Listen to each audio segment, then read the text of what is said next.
جادو اتنا بڑا مسئلہ نہیں ہے، اس سے بڑا مسئلہ کیا ہے بھائی؟ نظر کا نظر۔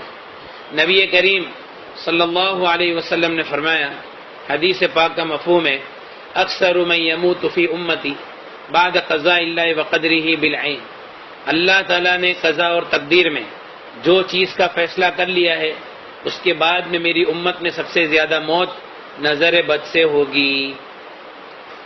اللہ تعالیٰ نے تقدیر میں جو چیز کا فیصلہ کر لیا ہے اس کے بعد میں میری امت میں سب سے زیادہ موت نظر بد سے ہوگی۔ نبی کریم صلی اللہ علیہ وسلم نے فرمایا، حدیث پاک کا مفہوم ہے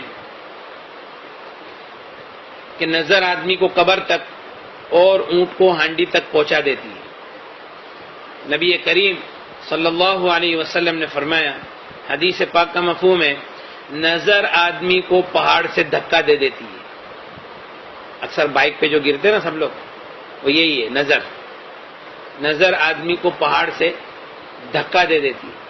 نبی کریم صلی اللہ علیہ وسلم نے فرمایا، کوئی چیز تقدیر کے آگے نہیں جاتی، کوئی چیز تقدیر کے آگے نہیں جاتی، لیکن اگر کوئی ایک ایسی چیز ہوتی دنیا میں جو تقدیر کے آگے جاتی تو وہ نظر ہوتی۔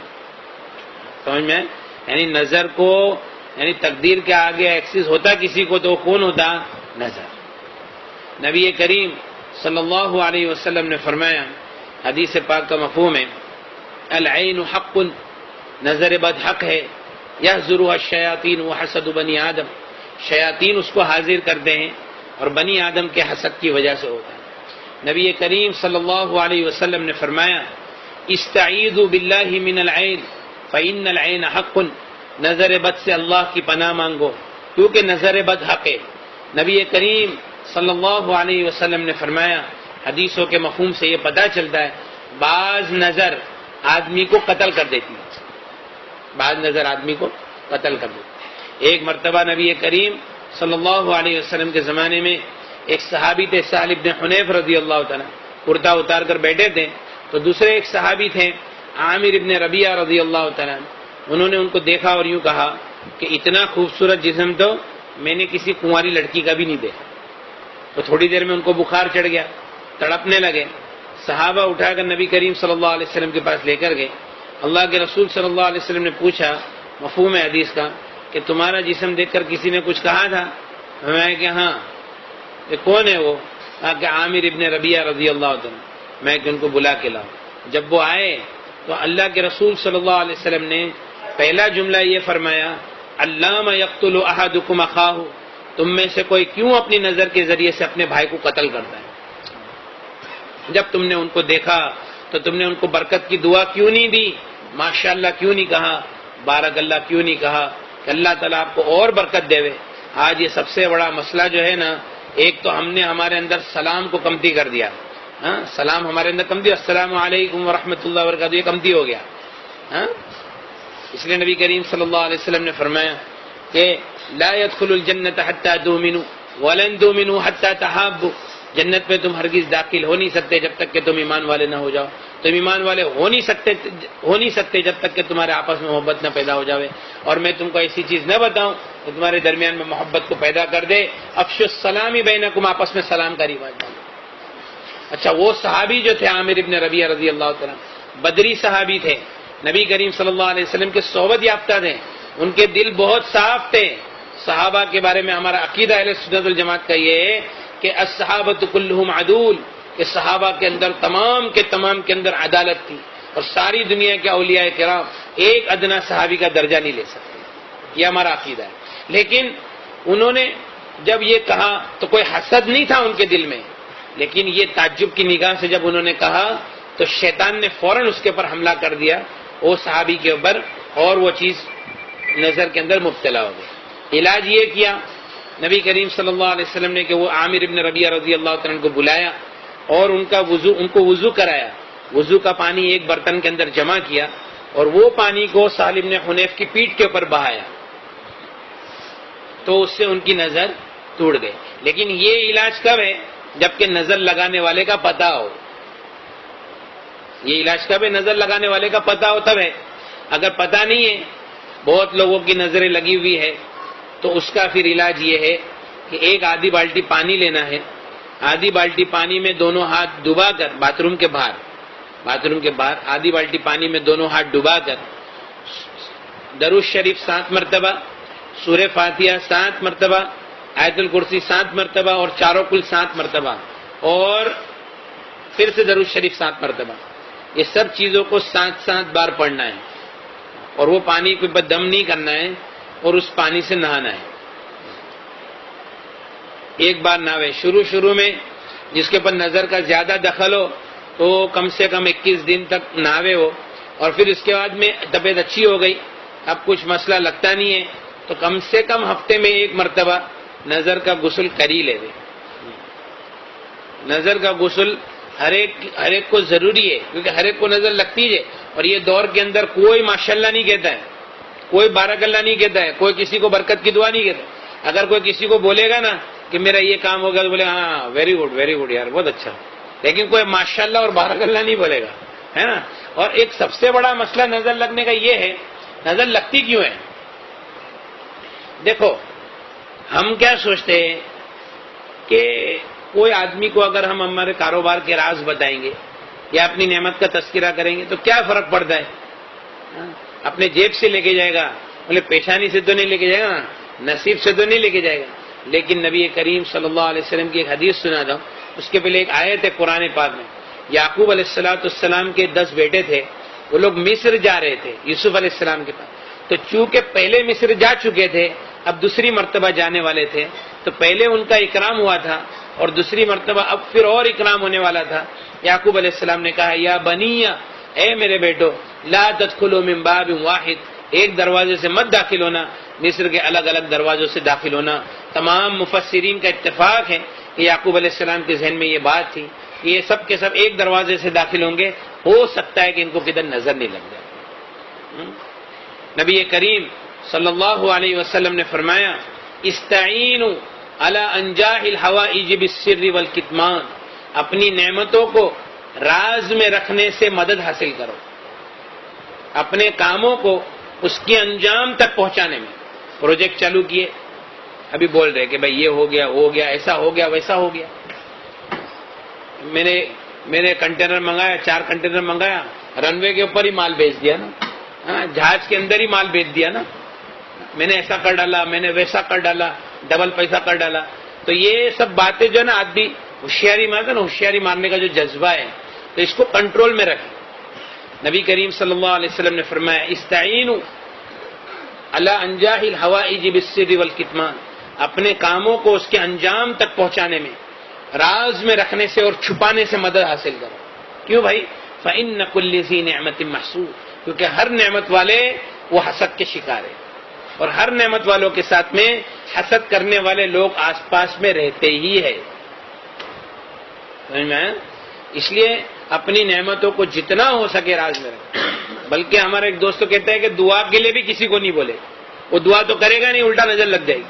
میں گھر لے رہا ہوں، دعا کرنا، اور وہ دعا تو کرے گا نہیں، اور یار گھر لے رہا ہے، میں گاڑی لے رہا ہوں، دعا کرنا، اچھا گاڑی بھی لے رہا ہے، سمجھ میں نا؟ میں نے ادھر کام چالو کیا، ادھر یہ کیا، ادھر وہ کیا۔ اچھا عورتیں بھی آپس میں عورتیں ملے گی نا تو ہوشیاری کہ تمہارے کو معلوم ہے کیا ہوئی ویڈنگ اینیورسری کے اندر تمہارے بھائی نے سرپرائز دیا نا، 5 تولے کا ہار، تمہارے بھائی نے میرے کو سرپرائز دیے۔ اب یہ بات تو بولا اچھا، اور اپنے پورے دن کی کارگزاری، میں صبح میں اٹھتی ہوں، ایسا کرتی ہوں، ویسا کرتی ہوں، یہ کرتی ہوں، وہ کرتی ہوں، اور پھر یہ آتے ہیں اور پھر کھانا کھاتے ہیں، اور یہ وہ کبھی کبھی ہم لوگ گھومنے چلے جاتے رات کو، سمجھ میں آیا کہ نہیں؟ بھیونڈی تو ڈھابا تو چالو ہے، بھائی تو ہمیشہ بہت دھیان رکھتے ہیں۔ اب یہ سب باتیں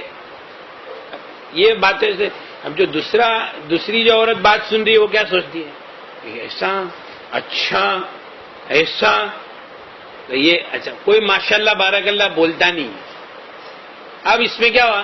نظر کے شکار ہو گئے، آستے آستے نظر لگ گئی، کام کاج کے اوپر نظر۔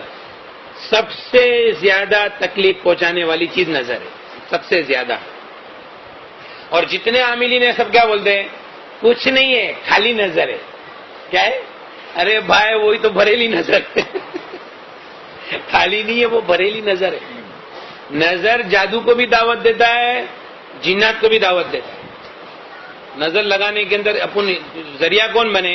ہم خود ہی بنے کہ میں اپنی نعمتوں کو راز میں رکھو، زیادہ کسی کے سامنے تذکرہ نہیں کرو۔ اچھا، نظر کی علامتیں، اب میں نظر کی علامتیں آپ کو بتاؤں گا تو آپ سب کے سب بولے یار یہ سب علامتیں تو ہمارے اندر ہے، کوئی کم و بیش ایسا کوئی ہوئے گا کہ بھائی وہ کسی میں نہیں ہوئے گا۔ دیکھو، ایک عربی عامل نے لکھا ہے اپنی کتاب میں کہ جسم کے اندر کمزوری، کھانے کی رغبت نہیں ہونا، بدن میں حرارت محسوس ہونا، گیس، کثرت سے پیٹ میں گیس بننا، کثرت الغازات فی البطن، کثرت سے پیٹ میں گیس بننا، رونا بغیر وجہ کے، سینے میں گھٹن محسوس ہونا، ٹھیک ہے، سینے میں گھٹن محسوس ہونا، بگا سے بوت آنا، جمائی آنا، جمائی، یوننگ وتھ ٹیئرس، آنسوؤں کے ساتھ جمائی آنا، سستی رہنا، کام کی طاقت نہیں ہونا، کبھی کبھی چکر آ جائے گی، کبھی الٹی جیسا ہوگا، کندھوں پہ وزن، پالپیٹیشن، دل کا دھڑکنا اور بے چین ہونا، سر میں درد رہنا، سینے میں گھٹن اثر کے بعد سے لے کے آدھی رات تک، بدن میں درد کا گھومنا، نمازوں سے دور بھاگنا، اعمال سے، ذکر سے دور بھاگنا، دوستوں سے، رشتہ داروں سے ملنے میں نفرت کرنا، عورتوں کے بال گرنا، وہ عورت کتنا بھی شیمپو لگا لے بھاری بھاری کچھ ہونے والا نہیں ہے، عورتوں کے بال گرنا، کاروبار کا، منصب کا، عہدے کا برباد ہو جانا، کام کی، وقت کی پابندی نہیں ہونا، جو کام میں آپ ایکسپرٹ ہے وہ کام کرنے کے لیے جائے گے، آپ بیمار پڑ جائے گے یا سستی چڑھ جائے گی۔ اب بتاؤ اس میں سے کتنے لوگ ہیں، اس میں کتنی چیزیں ہے نا یہ سب۔ تو اگر یہ نظر کا عمل کر لیں گے آپ سیدھا 10 سال پیچھے چلے جائے گے انشاءاللہ۔ اور کاروبار جو کھلے گا، اور ایسے نہیں ایک دو بات نہیں، ہزاروں واقعات ہیں کہ بھائی اللہ تعالیٰ نے جن کو صاحب حیثیت بنایا ان کے گھر میں جا کے ایک تقریر کر دیے تو بتا دیے، نظر کا عمل دے دیے، اب جب عمل کرنے لگے، ایک ہمارا بھائی ہے ماشاءاللہ، اس کا نام پوری دنیا میں، اللہ اور برکت دے اس کو اور دین کے کام کے لیے اللہ قبول کرے، ہم لوگ ایسی بس جا کے ایک تقریر کی، بولتا میں چائنا گیا، بینکاک گیا، تھائی لینڈ گیا، سب جگہ گیا، نظر کا عمل نہیں چھوڑا اور رقیہ سننا نہیں چھوڑا، لیکن میرا سٹاف بولتا ہے کہ بھائی تمہارے انڈر ڈیسیجن پاور واپس آ رہا ہے پہلے جیسا، اور دوسرا یہ کہ مولانا میرے کتنے کام کھل گئے میں آپ کو بتا نہیں سکتا۔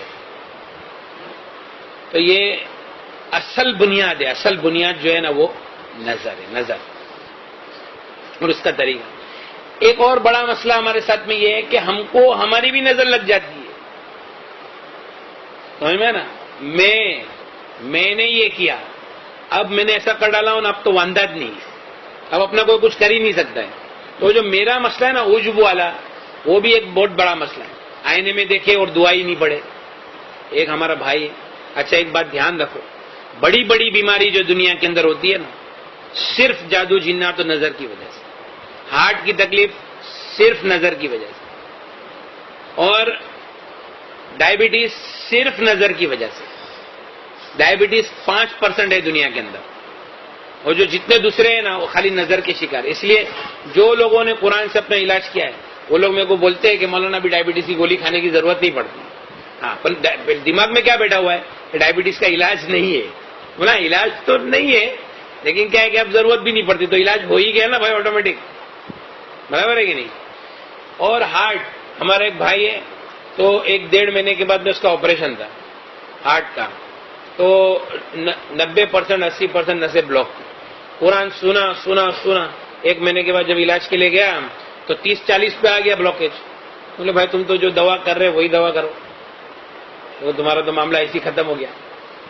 تو جو بلاکیج ہے وہ صرف اور صرف نظر کی وجہ سے، اور ہمارے اندر مسئلہ ہے کہ ہم آہستہ آہستہ نظر کا مجموعہ بن جاتے ہیں، اور پھر اس کے بعد میں کبھی اس کی طرف ہمارا ذہن جاتا ہی نہیں کہ ہم کو نظر لگی، اور بلکہ اپنے جتنے دعوت کے کام کرنے والے جو ساتھی ہیں ان کو تو اس کا خاص اہتمام کرنا چاہیے، کیونکہ بعض مرتبہ دعوت کے کام سے جو پیچھے ہٹ جاتے ہیں، اعمال میں نہیں لگنے کا جو ہوتا ہے وہ بھی نظر لگنے کی وجہ سے ہوتا ہے، سمجھ میں ہے نا۔ تو اس کے لیے نظر جو ہے وہ بہت، نبی کریم صلی اللہ علیہ وسلم نے فرمایا، حدیث پاک کا مفہوم ہے استعیذوا باللہ من العین فإن العین حق، اور دیکھو گندے گندے خیالات، گندے گندے وسوسے، اس کی بھی بنیاد نظر ہے۔ کیوں معلوم ہے کہ اللہ والوں کی نظر سے آدمی اللہ والا بن جاتا ہے، برے لوگوں کی نظر سے آدمی برا بن جاتا ہے۔ ہمارے ایک مفتی صاحب ہیں، بہت اچھے بڑے مدرسے میں پڑھاتے، بڑی کتابیں پڑھاتے، ان کا ایک بچہ بہت نافرمان ہو گیا، بہت نافرمان، یعنی بولا کہ میں بامبے میں ہی رہوں گا، میں ادھر گاؤں میں نہیں رہوں گا، اور میں اپنی مرضی سے زندگی گزاروں گا۔ تو میرے کو ملنے کے لیے آئے تھے ہمارے حضرت مفتی احمد صاحب خانپوری ہیں نا، انہوں نے ان کو بھیجا، تو وہ سمجھا پٹا کہ وہ بچے کو لے کے آئے۔ تو میں اس کو بولا کہ دیکھ تو بامبے میں رہے نا، بامبے میں رہے، ایک کام میرا کر لے، میں خالی جو بولتا ہوں نا وہ، میں نے تھوڑا سے قرآن پڑھا، میں بولا کہ دیکھو تم ماں باپ نے مل کر یہ بچے کی تعریف بہت کیے تھے کیا بچپن میں؟ بولے مولانا اتنا فرما بردار تھا، ہم لوگ سب کے سامنے اس کی اتنی تعریف کی، سچی بولتے آپ؟ میں بولا ابھی ایک کام کرو، ایک تو یہ کہ بھائی آپ کو پانی میں ہاتھ ڈبا کے نہانا ہے، اور ماں باپ تم دونوں وضو کرو، پانی جمع کرو، اور تمہارے یہ بچے کے اوپر پانی ڈالو۔ انہوں نے ایسا کیا، تو وہ بولتے ہیں کہ مولانا ایک ہفتے کے اندر ہمارا بچہ ایسا سدھر گیا ہے، بولتا ہے کہ میں گاؤں میں رہوں گا، ممبئی نہیں جاؤں گا، تم جیسا بولے گے ویسا کروں گا، جو ہو گیا اس کے لیے میں معافی مانگتا ہوں۔ اللہ تعالیٰ نے اس کو شفا دے دیا الحمدللہ۔ ایک عربی عامل نے اپنی کتاب میں لکھا ہے کہ ایک آدمی اس کے بچے کو لے کے 3 سال تک پوری دنیا میں گھوما، بڑے بڑے ڈاکٹروں کے، بس کے ہاتھ پاؤں سے ٹیڑھے ہو گئے، تو لاسٹ میں معالج بالقرآن کے پاس آیا، تو اس نے قرآن پڑھنا چالو کیا، اور اس کو پوچھا کہ تیرے کو کوئی دکھتا ہے، تیرے ذہن میں کوئی آتا ہے جب میں پڑھتا ہوں؟ تو اس نے بولا کہ میرے ذہن میں تو ہے نا یہ میرا باپ آتا ہے۔ اس کے باپ کو پوچھا کہ تو نے کبھی تیرے بچے کی تعریف کیا ہے؟ تو بولے ہاں میرے کو برابر یاد ہے، 3 ساڑھے 3 سال پہلے ایک ہمارے گھر میں دعوت تھی، میں نے سب کے سامنے میرے بچے کی تعریف کی۔ تو بولا اچھا ٹھیک ہے، پھر اس کے باپ کو وضو کرایا، اور وضو کا پانی اس کے اوپر ڈالا، اور اس کے ہاتھ فوراً ایسے سیدھے ہو گئے۔ تو یہ نظر ہے، حالانکہ بڑے بڑے ڈاکٹروں کے پاس وہ، ہمارے میں مدرسے میں قاری صاحب ہے، تو میرے کو پتہ نہیں تھا کہ یہ قاری صاحب ہے، تو بولے کہ مجھے نا کم سے کم 3 سال ہو گئے میری کھانسی نہیں جاتی، تو میں بولا کہ تم قرآن اچھا پڑھتے ہو، بولا میں کیسا میری تعریف کروں، لیکن الحمدللہ اللہ کا احسان ہے میں بہت اچھا پڑھتا ہوں۔ بولا آپ پانی میں ہاتھ ڈباؤ، عمل کرو، اور سوالین کھاؤ۔ ارے سوالین تو میں کتنے سال سے کھاتا ہوں یار۔ بولا بھائی تم وہ عمل کرو اور سوالین کھاؤ۔ اس نے ایک بار عمل کیا، سوالین کھایا، 3 سال کی کھانسی گلی، نظر ٹوٹ گئی۔ تو بڑی بڑی بیماریاں ہیں جس کی بنیاد کیا ہے؟ نظر۔ اس کے لیے نظر کا اتار ضروری ہے۔ اور اس کے علاوہ یہ جو رقیہ کی جو CD ہے نا، رقیہ، یہ تو میں نے ایک طریقہ ایسی بتا دیا ایکسٹرنل۔ رقیہ عربی میں دم کرنے کو، جھاڑ پھونک کرنے کو رقیہ کہتے ہیں۔ نبی کریم صلی اللہ علیہ وسلم نے فرمایا لا رقیۃ الا من عین او حمى، نظر بد والے کے اوپر اور بخار والے کے اوپر رقیہ کرو۔ نبی کریم صلی اللہ علیہ وسلم نے ہم کو حکم دیا ہے کہ ہم قرآن سے اپنا علاج کریں گے۔ نبی کریم صلی اللہ علیہ وسلم نے ایک مرتبہ ایک مجلس صحابہ کی تھی، اس میں فرمایا میری امت کے 70,000 آدمی وہ ہوں گے جو بغیر حساب کتاب کی جنت میں داخل ہو جائیں گے۔ صحابہ نے فرمایا یا رسول اللہ وہ کون ہوں گے؟ فرمایا هم الذین لا یسترقون ولا یدفلون، میری امت کے وہ لوگ ہوں گے جو غلط چیزوں سے رقیہ نہیں کریں گے اور فال نہیں کھلائیں گے۔ تو ایک صحابی نے فرمایا یا رسول اللہ میرے لیے دعا کر دیجئے میں ان میں سے ہو جاؤں۔ اللہ کے رسول نے فرمایا کہ ہاں تم تو ان میں سے ہو۔ پھر ایک دوسرے صحابی کھڑے ہوئے، میں یا رسول اللہ میرے لیے دعا کر دو میں ان میں سے ہو جاؤں۔ فرمایا صحابہ کا کبھی کا عکاشہ نے تجھ پر سبقت کر لیا۔ وہ صحابی پہلے عکاشہ ابن محسن تھے، انہوں نے فرمایا کہ عکاشہ نے تجھ پر کیا